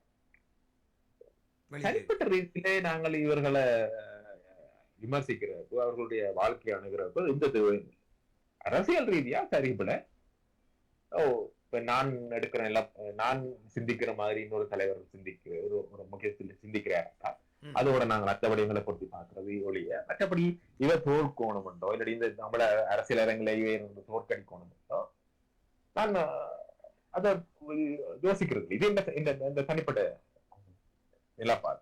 அது மாதிரி சில பேருடைய நடவடிக்கைகள், சில அரசியல் தலைவருடைய சில நடவடிக்கைகள் பிடிக்காத பொழுது அவரை விமர்சிக்கிறது, ஆற்றாமையில திட்டிட்டு இருக்கிறதும் வழக்கமானோட. அரசியலுக்கு வந்துட்டா இதெல்லாம் நீங்க பேஸ் பண்றதுக்கு தயாராக மக்கள் என்ன சொல்றது, மக்கள் தான். உங்களை விமர்சிச்சாலும் என்ன செய்தாலும் கடைசியில உங்களை எலெக்ட் பண்றது மக்கள் தான். அப்ப அந்த மக்களுக்கான மனநிலையே என்ன மக்கள் தான் உங்களை உருவாக்கணும், தவிர்க்க முடியாது. நீங்களும் மக்களால வந்திருக்கிறீங்க. அப்ப மக்களுடைய பேச்சும் இயலாமையின் போக்கில தான் அது ஆதரவாளராக இருக்கலாம், எதிராளியா இருக்கலாம். மற்றபடி தனிப்பட்ட மக்களுக்கு என்ன இவமையில தனிப்பட்ட என்ன கோபம் இருக்க ஒண்ணும் இல்ல. ஏன்னா கஜேந்திரகுமாரோடையோ ஸ்ரீதரன் மேலேயோ சுமந்திரன் மேலேயோ சாணக்கியன் மேல தனிப்பட்ட ரீதியான பாசனம் இல்லை, எதிர்ப்பும் இல்லை. ஆனால் இவையெல்லாம் எங்களுடைய தலைவர்கள், எங்களுடைய என்ன சொல்றது, எங்களுடைய அரசியல்ல இன்றைக்கு முக்கியமாக எங்களால தெரிவித்த நபர்கள் என்கிற ஒரு எல்லா பாட்டுல ஒரு படம் எடுக்கிறது, அதுகள் எல்லாம் பெரிய விடயமான நாங்கள் அணுக வேண்டியது இல்லை. அது ஒரு இயல்பான விடயமாக நினைச்சு கரெக்ட் தான் நான் பார்க்கிறேன். சரி, அடுத்ததாக நீங்கள் மாகாண சபை தேர்தல்கள் அண்மை காலத்திலே நடைபெறலாம் என்ற கருத்தை தெரிவித்திருந்தீர்கள். ஆனால் இன்றைய செய்திகளிலே நான் பார்த்தேன், இலங்கை தேர்தல் திணைக்களத்தின் ஒரு தலைவரா அல்லது அதிகாரி ஒருவர் இலங்கையிலே அடுத்து 4 வருடங்கள் 5 வருடங்களுக்கு இனிமேல் எந்த ஒரு தேர்தலும் நடத்தப்பட மாட்டாது என்றும், இனி வரும் தேர்தல்கள் ஒரு கட்டாய வாக்கெடுப்பு முறைமையை கொண்டதாக இருக்கும் என்ற ஒரு கருத்தை தெரிவித்திருக்கிறார். என்பிபி அரசாங்கம் இவ்வாறான நடவடிக்கைகளை முன்னெடுப்பது என்பது தொடர்பாக நாங்கள் எப்படியான ஒரு எதிர்காலத்தை சிந்திக்கலாம் என்று நீங்கள் யோசிக்கிறீர்கள்? நான் நினைக்கிறேன் அந்த முன்னெடுப்புகள் நடைபெறுவதற்கான வாய்ப்புகள் இல்லை. எதிர்வரும் வருடம் நிச்சயமாக மாகாண சபை தேர்தலை என்பிபி அரசாங்கம் நடத்தும். சில நகர்வுகளை நினைக்கிறேன் இந்தியாவை முன்னெடுப்பதாகத்தான் நான் நினைக்கிறேன். 11ஆம் திருத்தம் சம்பந்தமான உரையாடல்கள் தமிழ் சூழலில் வருத்தமால் வந்திருக்கிறார், தொடர்ச்சியாக சந்திப்புகளை நடத்துகிறார். தமிழ் அரசியல் கட்சியினுடைய இளையோரை இந்தியா அழைத்து ஒரு ஒரு ஒரு என்ன சொல்றது ஒரு பயிற்சி சுற்றுலாவை நடத்தியது, இப்படியான விடயங்கள் நடக்கிறது. இப்படியான கட்டத்தில் அது மற்றது இந்தியா தன்னை இந்த நாட்டோடு ஒரு ஒரு ஒப்பந்தத்தோடு வைத்திருப்பது சார்ந்து மாகாண சபை தேர்தலை அவர்கள் நடத்தி விற்பதுதான் தங்களுடைய பிடி இன்னமும் இலங்கை மீது இருப்பதாக அவர்கள் காட்டுவதற்கான வழி. அப்படியான கட்டத்திலே அதனை எப்படியாவது நடத்துவதற்கான அழுத்தத்தை இந்த அரசாங்கத்தின் மீது கொடுப்பார்கள். இந்த அரசாங்கம் நீங்கள் சம்பந்தப்பட்ட நான் அதை கவனிக்க செய்தி, ஆனால் அந்த தேர்தல் ஆணைக்குழு உறுப்பினரோ அவர் சொல்வது மாதிரி 4 வருடங்களுக்கு ஒத்துழைப்பதற்கான முடிவுகளை எடுப்பதற்கான எந்த வாய்ப்புகளும் இல்லை. அதற்கான தைரியம் இந்த அரசாங்கத்திடம் இல்லை. அரசாங்கம் நிச்சயமாக அடுத்த வருடம் மாகாண தேர்தலை நடத்தும். பிறகு ஜனாதிபதி தேர்தல், திரும்ப பாராளுமன்ற தேர்தல் வந்து சந்திக்க இருக்கிறது என்று சொல்லுகிறீர்கள். சரி, நீங்கள் ஏற்கனவே குறிப்பிட்டது போல இந்த வரதராஜ பெருமாள் அவர்களுடைய இந்த அரசியல் முன்னெடுப்புகள் அல்லது அரசியல் மறுபிரவேசம் என்பது 13ஆம் திருத்தச் சட்டத்தை மீள அமுலாக்கல் செய்வது என்பதை நோக்கமாக கொண்டது என்று நாங்கள் இலகுவாக ஊகிக்கக்கூடியதாக இருக்கிறது. ஆனால் அது தற்சமயம் இருக்கக்கூடிய சூழ்நிலையில் என்ன சொல்லுது, இந்த 13ஆம் திருத்தச் சட்டம் தொடர்பாக இருக்கிற எதிர்ப்புணர்வுகள் கடந்த 30 வருடங்களாக கட்டியெழுப்பப்பட்ட அந்த எதிர்ப்புணர்வுகளை தாண்டி தமிழ் மக்களுக்கு ஒரு தீர்வாக அல்லது ஒரு தற்காலிக தீர்வாகத்தன்னும் அதை ஏற்றுக்கொள்வதற்கு தமிழ் கட்சிகள் முன்வருமா என்ற ஒரு கேள்வி இருக்கிறது, தமிழரசு கட்சி உட்பட. நீங்கள் என்ன கருதுகிறீர்கள்? இந்த முயற்சி வெற்றி பெறும் அல்லது அதன் பின்னணியில் இந்தியா இருந்து இதை செயற்படுத்தும் என்று நாங்கள் எதிர்பார்க்கலாம்? நான் வெளிப்படையாக இதை நான் அப்படி பார்க்கணும்னால், இப்ப கடந்த மாகாண சபை தேர்தல் நடந்த பொழுது 13ஆம் திருத்தம் சட்டம் எப்படி நடைமுறைப்படுத்தப்பட்டது, அதாவது ஒரு குறை அப்படி சொல்ல ஒரு குழந்தையை நான் கூப்பிடுவது சற்றில்லை, ஒரு அதிகாரமற்ற அதிகாரங்கள் புடுங்கப்பட்ட இப்படி ஒரு ஒரு என்ன சொல்றது ஒரு ஒரு குறியான ஒரு விடயமாக எப்படி இருந்ததோ அதே மாதிரியான ஒரு விடயமாகத்தான் அடுத்த மாகாண சபை தேர்தலும் நடத்தப்படும். அதாவது போதுமான அதிகாரங்கள் இல்லாத ஒரு கடந்த மாகாண சபை தேர்தலிலே எப்படி ஒரு நிலை இருந்ததோ அந்த ஒரு மாகாண சபைகள் எப்படி இயங்கினவோ அதே மாதிரிதான் இருக்கு. அதனை அதுக்குள்ளிருந்து இந்த புதிய அரசோ இல்லாட்டி ஜனாதிபதி பாணி அதிகாரத்தில் நிதி கையாளிகள் தொடர்பான ஒரு அதிகாரத்தை வழங்குவதற்கான வாய்ப்புகள் இல்லை. அதாவது இதுவரை காலமும் இருந்த அரசாங்கங்கள் மாகாண சபைகளுக்கு இருந்த அதிகாரங்களை மீளப்புறப்பட்ட இந்த மத்திய அரசாங்கத்தின் சட்டங்கள் எதுவுமே மாற்றப்படாமல் ஒரு குறை அதிகாரங்களுடைய ஒரு மாகாண சபைகளை கொண்டு ஒரு தேர்தலை நடத்துவதற்கு தேசிய மக்கள் சக்தி பின் நிற்காது என்ற ஒரு கருத்தை நீங்கள் சொல்ல வருகிறீர்கள், அப்படியா? நான் அப்படித்தான் பார்க்கிறேன். இப்பொழுது வரதராஜ பெருமாள் வந்து 13ஆம் திருத்தம் அமலாக்கம், அது ஒரு சீசன் விசிட் என்று நான் பார்க்கிறேன். மற்றது இதுல இன்னொரு விடயம், தமிழ் கட்சிகள், அதாவது தமிழக கட்சியோ அகில இலங்கை தமிழ் காங்கிரஸோ ஏனைய தமிழ் கட்சிகளோ 13ஆம் திருத்தத்தை ஒரு அரசியல் தீர்வாக ஒருபோதும் ஏற்றுக்கொள்ளாது, வெளிப்படையாக அதனை அறிவிக்காது. குறிப்பாக இந்தியாவோடு இணக்கமாக இருக்கிற முன்னாள் ஆயுத இயக்கங்களாக இருந்து கட்சிகளாக மாறிவிட்ட அவர்கள் கூட அப்படியான ஒரு நிலப்பாட்டை அவர்கள் வெளிப்படையாக அறிவிக்க மாட்டார்கள். ஆனால் மாகாண ஒரு சில பதவி நிலைகளுக்காக ஆசைகளுக்காக தேர்தல் ஒன்றை எதிர்கொள்வார்கள், போட்டியிடுவார்கள், அது நடக்கும். அப்படி அதை ஒரு தீர்வாக மக்களிடம் எடுத்து செல்வதற்கு அவர்களுக்கு தைரியம் இல்லை. விஷயம் என்னன்னா, இந்த ஒரு விஷயத்தை பற்றி பேசுறதுக்கு, வெளிப்படையாக பேசுறதுக்கு கூட அவர்களுக்கு தயாராக இல்லை. ஆக ஒரு புதிய அரசியலூடாக தமிழ் மக்களுடைய அதிகார பரவலாக்கம் சம்பந்தமான விடயங்கள் முன்னெடுக்கப்பட வேண்டுமே ஒழிய 13ஆம் திருத்தம் ஒரு தீர்வு அல்ல. ஆனால் அதற்காக அதை தூக்கி எறியணும் நான் சொல்லல. இப்ப தவிர்க்க முடியாமல் எங்கள்ட விருப்பம் இல்லாமல் யார் யாரோ செய்து கொண்டு ஒப்பந்தம். ஆனால் அந்த ஒப்பந்தம் ஒரு ஒரு முறையான அரசியல் தீர்வு கொண்டு எங்களுக்கு கிடைக்கிற வரை அது அப்படியே இருந்தோணும் மண்டலத்திலே நாங்கள் கவனமாக இருக்க வேண்டிய ஒரு வேண்டாமறுப்பாகவாவது அது நாங்கள் அதை பாதுகாக்க வேண்டிய தேவையும் இருக்குது. தான் யதார்த்தம். அதன்படி தான் நாங்கள் அதை அணுக வேண்டியிருக்கு. சரி, இந்த வேளையில் இன்னும் ஒரு நேயர். வணக்கம் பவானி. என்னுடைய கேள்வி என்னென்றால், இப்ப தற்போதைய அரசாங்கம் ஒரே நாடு ஒரே மக்கள் எல்லாம் தந்த கட்டுப்பாட்டுல தந்த பார்வையில இயங்க வேணும் என்று இருக்கிற அரசாங்கம் எப்படி மாகாண சபை தேர்தல் நடத்தி அதிகாரங்கள் கொஞ்சத்தையும் அப்படி பகிர்ந்து எப்படி கொடுப்பின? ஆனபடியா மாகாண சபை தேர்தல் நடத்த மாட்டாருன்னு தான் இந்த கருத்து. அதுக்கு இவர் என்ன சொல்றாருன்னு பாப்போம். நன்றி. நன்றி நன்றி பவானி. சொன்ன ஒரு விடயம் சரியானதுதான்.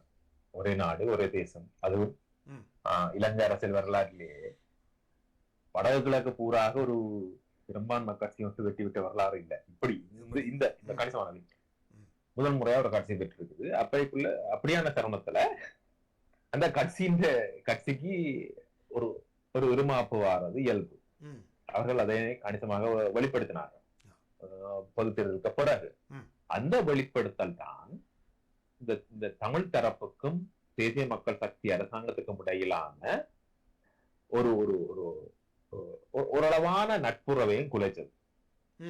அதுதான் உள்ளாட்சி மன்ற தேர்தலில் பிரதான எதிரியாக தேசிய மக்கள் சக்தி நிலைப்படுத்தப்பட்டு தமிழ் கட்சிகள் அணுக வேண்டிய சூழலை ஏற்படுத்தின. அப்படியான காட்டத்துல இன்றைக்கு திரும்பவும் தமிழ் கட்சிகள் தான் பிரதான கட்சி. தமிழக கட்சி தான் பிரதான கட்சி. அடுத்த நிலையில இன்னும் அது கட்டான வாக்கு வங்கியோட இருக்குது. அந்த வாக்கு வங்கியினுடைய தன்மை என்னன்றது இந்த தமிழ் கட்சிகள் கண்டுணர்ந்து அதனை மனப்பூர்வமாக வெளிப்படையாக அணுகி சரி செய்துட்டால் தேசிய மக்கள் சக்தி ஒரு ஒரு 3ஆம் 4ஆம் நிலைக்கு தள்ளப்பட்டுரும். ஆனால் தேசிய மக்கள் சக்திக்கு இருக்கிற பிரச்சனை என்றால், நீங்க ஒரே நாடு ஒரே அதிகாரம் ஒரே கட்சி என்ற நிலப்பாட்டுக்கு நீங்க நகரைக்குள்ள உங்களோட இந்த அரசு இயந்திரம் 70-75 வருஷமா பாரம்பரிய கட்சிகளால வடிவமைக்கப்பட்ட அரசு இயந்திரம். யுஎன்பி இல்லது சுதந்திர கட்சி.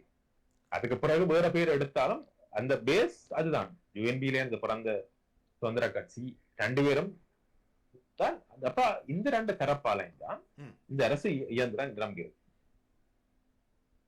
இந்த அமைச்சர்களோ இந்த அரசாங்கமோ தாங்கள் நினைக்கிறத அந்த விவரத்துல இந்த அரசு இயந்திரோட இருந்து அவையால செய்ய முடியல. ஜனாதிபதி அண்மையில சொன்னார், மீட்டிங்கு வாரீங்கள், சொல்றதெல்லாம் மோமெண்ட் கேட்கிறீங்கள், செய்யலாம்னு சொல்றீங்கள், எல்லாம் சொல்றீங்க சரி, ஆனா இதை செய்யறீங்க இல்ல என்று ஒரு ஜனாதிபதி சொல்றாரு ஒரு மீட்டிங்ல. அரசு அதிகாரிகள் மீட்டிங்ல சொல்றாரு. அரசு இயந்திரம் புதிய ஆட்சியாளர்களுக்கு ஒத்துழைக்குது.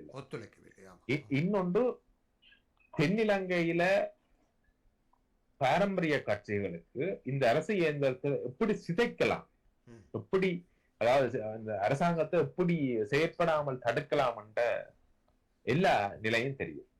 எந்தெந்த இடத்துல புஷ் பண்ணினால் என்ன அதுக்குள்ள இருக்கிற அதிகாரிகள் கணிசமானவர்கள் கடந்த அரசாங்கங்களால பாரம்பரிய கட்சிகளால நியமிக்கப்பட்டவர்கள். அவர்கள் எதை ஸ்டாப் பண்ணலாம், எந்த இடத்துல இது பண்ணலாம், மற்றது எப்படி அரசாங்கத்தின் திட்டமிடல்களை குழப்பலாம்ன்றது அவைக்கு தெரியுது. அதுகளும் செய்யணும். இன்னொன்று, தென்னிலங்கை மக்கள் இவைட்ட எதிர்பார்த்த நிவாரணங்கள் தென்னிலங்கை மக்கள் இந்த அரசாங்கத்தின் எதிர்பார்த்த நிவாரணங்களை இந்த அரசாங்கத்தால கொடுக்க முடியல. எக்ஸாம்பிள், ஒரு கட்சி புதுசா வரையக்குள்ள ஒரு ஹனிமூன் பீரியட்ல சில விஷயங்களை செய்யும். சில அத்தியாவசிய பொருட்களின் விலையை குறைக்கும், கேஸின் விலையை குறைக்கும், மின்சாரத்தின் இதை குறைக்கும், மற்றது அரசு சேவையை கொஞ்சம் ஒழுங்காக்கிற அது கொஞ்சம் படம் போடும். ஆனா இதையால அதை செய்ய முடியல. இந்த நாடு ஒரு ஒரு என்ன சொல்றது, ஒட்டுமொத்தமாக பொருளாதாரம் அடி வாங்கிட்டு மேல வந்து அப்பதான் நான் திரும்ப அதுல இருந்து சரி பண்ற வேலைகள் செய்து கொண்டிருக்கேன். நாங்களும் நானு IMF இருந்து எல்லா இடத்துலயும் கடன் வாங்கி இருக்கிறோம், அதுக்கான கண்டிஷன்ஸ் இருக்குது. அந்த கண்டிஷன்ஸோட தான் இந்த நாட்டை ரன் பண்ண முடியும் என்ற நிலையில அது தெரியாமல், அதன் தன்மைகள் தெரியாமல் எதிர்கட்சியாக இருந்த விமர்சித்துக் கொண்டிருந்த NDPக்கு இல்ல அதையெல்லாம் செயற்படுத்த வேண்டிய கடப்பாடு தலையில இறங்கிக்கதான் அது அந்த கத்தி இந்த ஆழம் விளங்குது. அப்ப அதால அவையால அத்தியாவசிய பொருட்கள் வெளியே குறைக்கவோ இல்லாட்டி அதன் தட்டுப்பாடுகளை கண்ட்ரோல் பண்ணவோ முடியல. அதாவது ஒரு தென்னிலங்கையின் சாதாரண மக்கள் எதிர்பார்க்க நிவாரணம் இருக்குத்தானே, அதே அவரை செய்ய முடியல. அதே செய்ய முடியாத பொழுது நாட்டுடைய அரசியல் ரீதியான விடயங்கள் இருக்கு, புதிய அரசியலமைப்பு, இப்படியான விடயங்களை அவர்கள்ட்ட இருந்து செய்வார்கள் எதிர்பார்க்க முடியாது. ஏனென்றால் அந்த தத்துணிவு அவர்களுக்கு என்ன சொல்றது பொலிட்டிக்கல் வில் அவர்கிட்ட இல்ல. தென்னிலங்கையில திரும்ப திரும்ப கடந்த கால பாரம்பரிய கட்சிகளுடைய ஆதரவு நிலை கூடிக்கொண்டிருக்குது. ராஜபக்சர்களை நோக்கி ஒரு திரட்சி இருக்குது. இப்படியான விடயங்களில் அவர்கள் கையாள என்றால் ஆட்சி வந்ததார்கள் திரும்ப ஒரு தேர்தலில் வெற்றி கொள்வோம் என்ற நிலையை நோக்கி அவர்கள் நகரும் பொழுது வார சிக்கல்களால அந்த சிக்கல் ஒன்று இருக்குது. அவர்கள் ஒரு ஸ்ட்ரகிளை சந்திக்கின. மற்றது இப்ப இந்தியா போன்ற நாடுகள் இப்ப தமிழ் மக்களுடைய மாநிலசபை நடத்த இல்லைன்னா எல்லா கட்சியும் போய் மாநிலசபை தேர்தல் நடத்தினது கம்ப்ளைனா தான் இருக்கு. அப்ப இதையாவது நடத்தி முடியும் கொண்டதான் முதல் பிரஷர் ஆயிருக்கு அவைக்கு.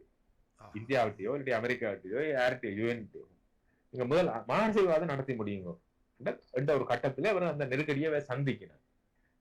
நான் நினைக்கிறேன் அந்த நெருக்கடியை தாங்க முடியாத நிலைக்கு வர மட்டும் நான் நினைக்கிறேன். நீங்க எதிர்பார்த்த ஒரு ஜேவிபின்ற முகம் இந்த கட்சிக்குள்ள இருக்குதா, தேர்தல் அரசியலுக்கு இருக்குதா? இருக்குது.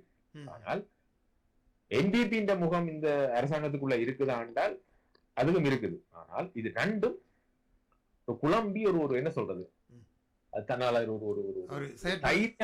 ஒரு விடயத்தை நோக்கி அவரால் நகர முடியாம குழம்பி போய் நிற்கும். அதால அவர்கள் நடத்தியாக வேண்டிய நீங்க நினைச்சதை விட அவர்கள் பலவீனமாக இருக்கிறார்கள்.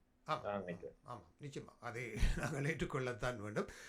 உங்கள் நேரம் கடந்து கொண்டிருப்பதால் அடுத்த 2 கேள்விகள் தான் என்னிடம் இருக்கிறது. அதாவது குறிப்பாக இந்த ஈஸ்டர் தாக்குதல் தொடர்பாக இப்போது கணிசமான ஒரு முன்னேற்றங்கள் ஏற்பட்டிருப்பதாக NPP அரசாங்கம் தொடர்ச்சியாக அறிவித்து வருகிறது. முக்கிய தலைவர்கள் கைது செய்யப்படுவார்கள் என்றெல்லாம் அமைச்சர்கள் எல்லாம் கருத்துக்கள் தெரிவிக்கிறார்கள். இன்று ஒரு செய்தியை பார்த்திருந்தேன், மஹிந்த ராஜபக்ஷ கோத்தபாய ராஜபக்ஷவை அழைத்து விசாரிக்க வேண்டும் இந்த விடயம் தொடர்பாக என்று சிங்கள பிரமுகர் ஒருவர் கருத்து தெரிவித்திருக்கிறார். இந்த ஈஸ்டர் தாக்குதல் விவகாரத்தை முழுமையாக இந்த அரசாங்கத்தால் கையாள முடியும். எதிர்பார்த்தது போல இது ஒரு அரசியல் நோக்கத்துக்காக செய்யப்பட்ட ஒரு படுகொலை சம்பவம் என்பதை NPP அரசாங்கத்தால் நிரூபிக்க முடியும் என்று நீங்கள் கருதுகிறீர்களா? அதற்கான ஏதுக்கள் குறிப்பாக இந்த இந்த புலனாய்வுத்துறை அதிகாரிகள் மாற்றப்பட்ட சம்பவங்கள் எல்லாவற்றையும் வைத்து பார்க்கும்போது கணிசமாக அவர்கள் முன்னேறுவார்கள் என்று கருதப்படுகிறது. குறிப்பாக பிள்ளையானுடைய கைதுகள், அதன் பின்னர் இனிய பாரதி போன்றவர்கள் கைது செய்யப்பட்ட சம்பவங்களை எல்லாம் வைத்து பார்க்கும்போது அவர்கள் மிக வேகமாக அதில் முன்னேறுவது போல ஒரு தோற்றப்பாடு இருக்கிறது. உங்களுடைய கருத்து என்ன? கொழும்பிலிருந்து நீங்கள் பார்க்கும் நிலைமை என்ன? உயிர்த்த ஞாயிறு தாக்குதல் விடயம் சார்ந்து எனக்கு ஆரம்பத்தில் இந்த விசாரணைகள் தலையீடுகள் என்று முன்னெடுக்கப்பட்டால் பெருந்தலைகள் மாட்டுவதற்கான வாய்ப்புகள் உண்டு. ஆனால் அரசியல் ரீதியாக இந்த அரசாங்கம் அதனை சிந்தித்து செயற்படுத்தினால் யாரோ ஒரு சில பலியாடுகள் மட்டும்தான் இதனுடைய காரணகர்த்தாக்களாக நிறுவப்பட்டு விடுவார்களோ என்கிற ஒரு நிலை இருப்பதாகத்தான் நான் பார்க்கிறேன். யாரையாவது திருப்திப்படுத்துவதற்காக ஒரு சில பலியாடுகள் என்றால் அவர்கள் சம்பந்தப்படாதவர்கள் என்று அர்த்தம் அல்ல. அவர்களும் சம்பந்தப்பட்டிருக்கிறார்கள். ஆனால் அவர்கள் ஒரு கருவிகளாக செயல்பட்டவர்கள் என்று நான் பார்க்கிறேன். அதனுடைய கர்த்தாக்கள் மீது இவர்கள் விசாரணையின் கரங்கள் அல்லது நீதியின் கரங்கள் இருந்தால் நீதியின் கரங்கள் நீள்வதற்கான விடயத்தை நோக்கி இந்த அரசாங்கம் செல்லுமோ என்பது குறித்து எனக்கு ஒரு சந்தேகம் இருக்கிறது. அதாவது அந்த இன்டென்ஷன் என்று சொல்லப்படுகிற விஷயத்தை செய்தவர்கள் யார் என்ற வகையில் இவர்களால் நிரூபிப்பது ரொம்ப கடினமாக இருக்கும் என்று சொல்ல. அப்படி நான் சொல்லல. இதை செய்தவை யாருன்றது கண்டுபிடிக்கிறது இந்த அரசாங்கத்துக்கு ஈஸியானது. அதாவது இந்த ஏற்கனவே அந்த விசாரணைகளை செய்த அதிகாரிகள் ஒரு கணிசமான முன்னேற்றத்தை கண்டிருக்கிறார்கள். அதை செய்து கண்டுபிடிக்கலாம். ஆனால் ஒரு போலீஸ் அதிகாரி ஒருவரை போலீஸ் திணைக்களம் இது சம்பந்தமாக தற்போது இடைநிறுத்தியுள்ளதோ அல்லது அவரை பதவி நீக்குவது தொடர்பாக பரிந்துரைகள் செய்யப்பட்டிருப்பதாக இப்ப வெளிப்படையாக பேசினால் இப்ப ராஜபக்சக்களை நோக்கி ஒரு குற்றச்சாட்டு உண்டு. உயிர்த்த ஞாயிறு தாக்குதலுடைய சூத்திரதாரிகள் இவர்கள் தான் குற்றச்சாட்டு உண்டு.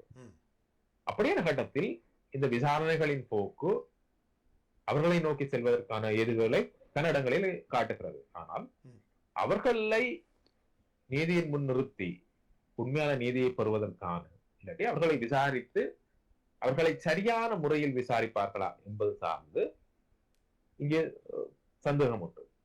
அதனால்தான் நான் சொல்றேன், அந்த பெருந்தலைகளை இதோடு சம்பந்தப்பட்ட பெருந்தலைகள் தப்பிவிடும். யாரோ ஒரு சில கருவிகள் மாட்டி விடுவார்களோ, அவர்களுக்கு பலியிட போகிறார்களோ என்றால் சில தரப்பினை திருப்திப்படுத்துவதற்காக அதை செய்யலாமோ, செய்து விடுவார்கள் என்கின்ற ஒரு சந்தேகம் இந்த விடயங்களில் இருக்கிறது. ஆனால் அதை தாண்டி இல்லை, நீதியான விசாரணைகளை முன்னெடுத்திருக்கிறோம், அதனை நாங்கள் நிரூபித்து காட்டுவோம் என்று செய்து முடித்தால் அது வரவேற்கப்பட வேண்டியது. எல்லோரும் அதைத்தான் எதிர்பார்க்கிறது. ஒரு விடயத்திலே சரியான நீதி கிடைக்க வேண்டும் என்பது. 250க்கும் மேற்பட்ட உயிர்கள் பழிவாங்கப்பட்டிருக்கிறார். அவர்களுக்கான எத்தனையோ நூற்றுக்கணக்கான மக்கள் காயமடைந்திருக்கிறார்கள். வெளிநாட்டு மக்கள் பலியாகி இருக்கிறார்களா? அப்ப அது ஒரு நீதி என்றது முக்கியமானது. அதை நோக்கி இந்த அரசாங்கம் செய்து முடித்தால் அது வரவேற்கப்பட வேண்டியது. ஆனால் வழக்கமாக அரசாங்கங்கள் செய்கிற பம்மாத்து வேலைகளை இந்த அரசாங்கமும் செய்து விடுமோ என்கிற சந்தேகம் எனக்கு இருக்கிறது. சரி, அடுத்ததாக இந்த குறிப்பாக இந்த தையிட்டி விவகாரம் தொடர்பாக சுமந்திரன் ஒரு சட்ட நடவடிக்கையை எடுக்க இருப்பதாக செய்திகளை பார்த்திருந்தோம். தையிட்டி விவகாரத்திலே அந்த காணி தனியாருக்குரியது, அங்கு அது ஆக்கிரமிக்கப்பட்டு அந்த தையிட்டி விவகாரை கட்டப்பட்டிருக்கிறது என்பது தொடர்பாக தமிழ் தேசிய மக்கள் முன்னணி தொடர்ச்சியாக போராட்டங்களை நடத்தி வருகிற நிலைமையில் இந்த சட்ட ரீதியாக இந்த விவகாரங்களை கையாண்டு வெற்றி பெறுவதற்கான வாய்ப்புகள் தற்போது இருக்கக்கூடிய அரசாங்க பதவியில் இருக்கும் காலத்தில் முடியுமா? அது தொடர்பாக சுமந்திரனுடைய இந்த சட்ட முயற்சி என்பது இப்போ குறிப்பாக சொல்லப்போனால் பலாலி காங்கேசன்துறை காணிகள் தொடர்பான வழக்குகள் மாவை சேனாதிராஜாவினால் தாக்கல் செய்யப்பட்டு அது இன்றும் ஒரு இழுபறி நிலையிலேயே இருக்கிறதை தவிர ஒரு தீர்வை, சட்ட ரீதியான ஒரு தீர்வை நோக்கி செல்வதற்கான வாய்ப்புகளை அல்லது அண்மை காலத்தில் பெற்றுக்கொள்வதற்கான வாய்ப்புகளை பெற முடியாத ஒரு சூழ்நிலையில் இப்போது ஆரம்பிக்கப்படுகிற சட்ட நடவடிக்கைகள் இன்னும் எவ்வளவு காலத்துக்கு செல்லும் என்ற ஒரு கேள்விகள் இருக்கிறது இல்லையா? இதற்கு என்ன தீர்வாக இருக்க போகிறது? நான் நினைக்கிறேன் இந்த விடயத்திலே சுமந்திரன் அவர்கள் அங்கே ஒரு இடத்திலே நேர்காணல் சொன்னதாக ஞாபகம், ஐடி பிகாரை அமைந்திருக்கிற காணி, அதாவது ஐடி பிகாரை அமைந்திருக்கிற காணியினுடைய உரித்தாளர் இப்பொழுது நாட்டில் இல்லை, வெளிநாட்டில் அங்கே இருக்கிறார். சம்பந்தப்பட்ட உரித்தாளர் சட்ட நடவடிக்கை எடுப்பதற்கு விரும்புகிறார் இல்லை விடயம் இருப்பதாக அவர் ஏதோ ஒரு செபியிலே சொன்னதாக ஞாபகம். பிகாரையை சுத்தி இருக்கிற காணியினுடைய உரிமையாளர், அதாவது அவர்களுடைய காணியும் ஆக்கிரமிக்கப்பட்டிருக்கிற அந்த எல்லைக்குள்ளே, அவர்களை கொண்டுதான் இப்பொழுது ஒரு சட்ட நடவடிக்கையான முயற்சிகளை அவர்கள் முன்னெடுக்க போகிறார்கள் நினைக்கிறேன். நான் நினைக்கிறேன் அந்த சம்பந்தப்பட்ட பிரதேச சபையினுடைய தவிசாளர் சுகிர்தன் அவர்களும் சில தினங்களுக்கு முன்பு அந்த சபை அமர்விலே அதனை சொல்லியிருந்தவர். பிகாரை இப்படி முன்னெடுக்கப்பட்டால் விகாரையினுடைய காணி உரித்தாளர் அதை எதிர்க்கவில்லை என்றால் விகாரை அகற்றப்படுவதற்கான வாய்ப்புகள் இல்லை. இதனுடைய நான் சட்ட ரீதியா பார்த்தாலும் இதனுடைய மற்ற ஏனைய காணி உரித்தாளர்கள் தங்களுடைய காணியை நீதிமன்ற போராட்டத்தினோடு பெறுவதற்கான வாய்ப்புகள் இருக்கலாம். ஆனால் விகாரை அகற்றப்படும் என்பது சார்ந்து என்ன நிலை என்று தெரியல. அந்த காணி உரித்தாளர் சட்ட நடவடிக்கை ஓவன்ட்டாரா இல்லையா என்றது தெரியாது. இல்லாட்டி அந்த காணி உரித்தாளர் விகாரைக்கு அந்த காணியை நான் கொடுத்துறேன்னு சொல்லிட்டாருன்னா அதுல ஒன்று நாங்கள் செய்யற கொண்டும் இல்லை. ஆனால் ஆன்மீக ரீதியாக அந்த விகாரை சட்டத்துக்கு முரணாக அத்துமீறி ஆக்கிரமிக்கப்பட்டிருக்கிறதா என்றால் அது ஒரு ஆக்கிரமித்து கட்டப்பட்டிருக்கிறது. அதற்கு பிறகாக செய்யப்படுகிற எந்த நிவாரண நடவடிக்கையும் ஒரு என்ன சொல்றது புத்தபிரான் போதித்த தர்மத்துக்கு எதிரான நடவடிக்கையாகத்தான் நான் பார்க்கிறேன்.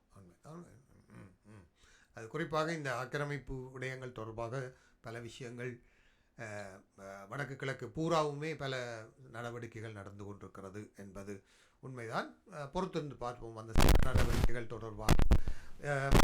இன்னும் ஒரு கேள்விக்கு நீங்கள் பதில் தருவீர்கள் என்று எதிர்பார்க்கிறேன். அதாவது குறிப்பாக இந்த மாவட்ட ஒருங்கிணைப்பு கூட்டம், அதிலும் குறிப்பாக யாழ் மாவட்ட ஒருங்கிணைப்பு குழு கூட்டம் தொடர்பாக எப்போதுமே சர்ச்சையான ஒரு நிலவரங்கள் காணப்படுகிறது. இந்த கூட்டங்கள் ஒரு முறையாக நடத்தப்பட முடியாத அளவிற்கு தேவையற்ற விவகாரங்கள் தான் அங்கு பேசப்படுகிறது, அல்லது அரசியல் ரீதியான அல்லது அதிகாரிகள் தொடர்பாக தாறுமாறான விஷயங்கள் எல்லாம் பேசப்பட்டு ஒரு பிரயோசனமற்ற கூட்டங்களாக இவை மாறி இருக்கிறது என்ற ஒரு குற்றச்சாட்டு முன்வைக்கப்படுகிறது. அதிலும் குறிப்பாக ஒரு பாராளுமன்ற உறுப்பினரால் நேரங்கள் எடுத்துக்கொள்ளப்படுகிறது என்று எல்லாம் குற்றச்சாட்டுக்கள் முன்வைக்கப்படுகிறது. இந்த மாவட்ட ஒருங்கிணைப்பு குழு கூட்டங்களிலே இந்த அரசியல் ரீதியான விடயங்கள் பேசப்படுவது தொடர்பாக என்ன கருத்து சொல்ல விரும்புகிறீர்கள்? மாவட்ட அபிவிருத்தி குழு கூட்டங்களிலே வழக்கமாக சண்டை சச்சரவுகள் விடுவது வழக்கம். அது எல்லா இடத்திலேயும் நடக்கிறது தான். ஆனால் அதனை தலைமையேற்று நடத்துகிறவர்கள் ஒரு ஒழுங்குபடுத்துவார்கள், அந்தந்த நேரங்களை பார்த்து ஒழுங்குபடுத்துவார்கள். ஆனால் குறிப்பாக வடக்கு மாகாணத்திலே யாழ் மாவட்டத்திலே அமைச்சர் சந்திரசேகரன் அதனை ஒழுங்காக செய்கிறார் இல்லை. முதலாவது அர்ச்சுனா தன்னுடைய தனிப்பட்ட விடயங்களை இல்லை தனிப்பட்ட கோபதாவங்களை அது ஒரு அரசியல் சாயம் பூசி சில விடயங்களை அவர் செய்கிறார். அது ஒரு கட்டத்து தாண்டி என்ன சொல்றது அந்த கூட்டத்தை மட்டுமில்ல அது ஒரு சூழலையே அசூசையாக்கி விடுகிறது பார்க்கிறேன். அதனை ஒரு அபிவிருத்தி கூட்டங்களின் தலைவராக அமைச்சர் சந்திரசேகரன் ஆளுநர் வேதநாயகம் அதை கட்டுப்படுத்தணும் என்றால் அதற்கான நேரங்களை அளவுகளை கணிச்சு அதுக்கு இல்லாத நேரம் வைக்க டைமை கொடுக்காமல் மற்ற சில நபர்கள் மோதிக்கொள்வது மட்டுமே அவரது கூட்டங்களாக முடிந்து போகிறது என்பது ஒரு அபத்தமான காட்சிகளாகத்தான் பார்க்க வேண்டும். இது ரசிக்கப்படக்கூடியது அல்ல. அது என்றாலும் ஏதோ ஒரு வகையிலே அட்டென்ஷன் சீக்கிங்காக தான் அதை நான் ஒரு கட்டத்துல பாக்குறேன். அது மீடியா அட்டென்ஷனுக்காக செய்கிற மாதிரி ஒரு கட்டத்துல இருக்கு. அதுக்காக அரசு அதிகாரிகள் கேள்வி கூடாது, ஊழல்களை கேள்வி கூடாதுன்றது அல்ல. ஆனால் அந்த கேள்விகளை கேட்பதற்கான சந்தர்ப்பங்களை மற்றவருக்கும் வழங்கணும். அதிண்ட ஃபேக்சுவல் டேட்டாவை வச்சுக்கொண்டு இந்த சண்டைக்குள்ள என்ன கதைக்கிறான்னு தெரியாமல் பயந்து ஒதுங்கி கொண்டு போறாக்கள் இருக்கணும். அப்படியான சூழல்ல அவைக்கான சந்தர்ப்பம் வழங்கணும். ஒரு சிலர் மட்டும் சண்டை பிடிச்சு அது என்ன சொல்றது ஒரு 11 வயது பிள்ளைகள் பள்ளிக்கூடத்துல சண்டை பிடிக்கிற அளவுக்கு கூட்டங்கள் நடவதை பார்க்கும் பொழுது அவமானமா தான் நாங்களும் உணர்வோம். நிச்சயமாக ஒரு மெச்சூரிட்டி இல்லாத ஒரு அரசியல் என்பது முன்னெடுக்கப்படுகிறது என்பதைத்தான் நாங்கள் காணக்கூடியதாக இருக்கிறது. நன்றி புருஷோத்தமன், உங்களுடைய நேரத்தை நமக்காக தந்ததுக்கு அது நன்றிகளை தெரிவித்துக் கொண்டு உங்களிடமிருந்து விடைபெற்றுக் கொள்ளலாம் என்று நம்புகிறேன். நிகழ்ச்சியோடு இணைந்து சிறப்பித்ததுக்கும் அது மனமார்ந்த நன்றிகளை தெரிவித்து மீண்டும் உங்களை அவ்வப்போது ஃபோக்கஸ் தமிழ் வானொலியில் சந்திக்கும் ஆவலுடன் உங்களிடமிருந்து விடைபெற்றுக் கொள்கிறோம். நன்றி, வணக்கம். வணக்கம், நன்றி. நன்றி. நேர்களே,